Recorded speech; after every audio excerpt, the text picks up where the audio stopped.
জুলাই আন্দোলনের পুরো কৃতিত্ব দেশের মানুষকে দিলেন প্রধানমন্ত্রী। জনগণের অধিকার প্রতিষ্ঠা করাই বিএনপির রাজনীতি। গণঅভ্যুত্থান দিবসের অনুষ্ঠানে তারেক রহমান। রাজনীতিবিদরা জুলাইকে ধারণ করলে মতানৈক্য থাকতো না, মন্তব্য জামাত আমিরের। আন্দোলনের চেতনা মুছে ফেলার পরিকল্পনা হলে রুখে দেওয়ার প্রত্যয়।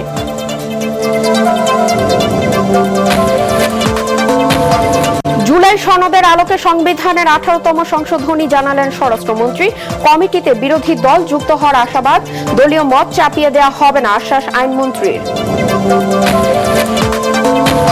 ফাঁসির দণ্ডপ্রাপ্ত আসামির বক্তব্য প্রচারে কঠোর ব্যবস্থার হুঁশিয়ারি তথ্য উপদেষ্টার। বিদ্বেষমূলক না হলে বাধা দেখেন না চিফ প্রসিকিউটর। ভারত সরকারের সম্পর্ক নেই দাবি দিল্লির।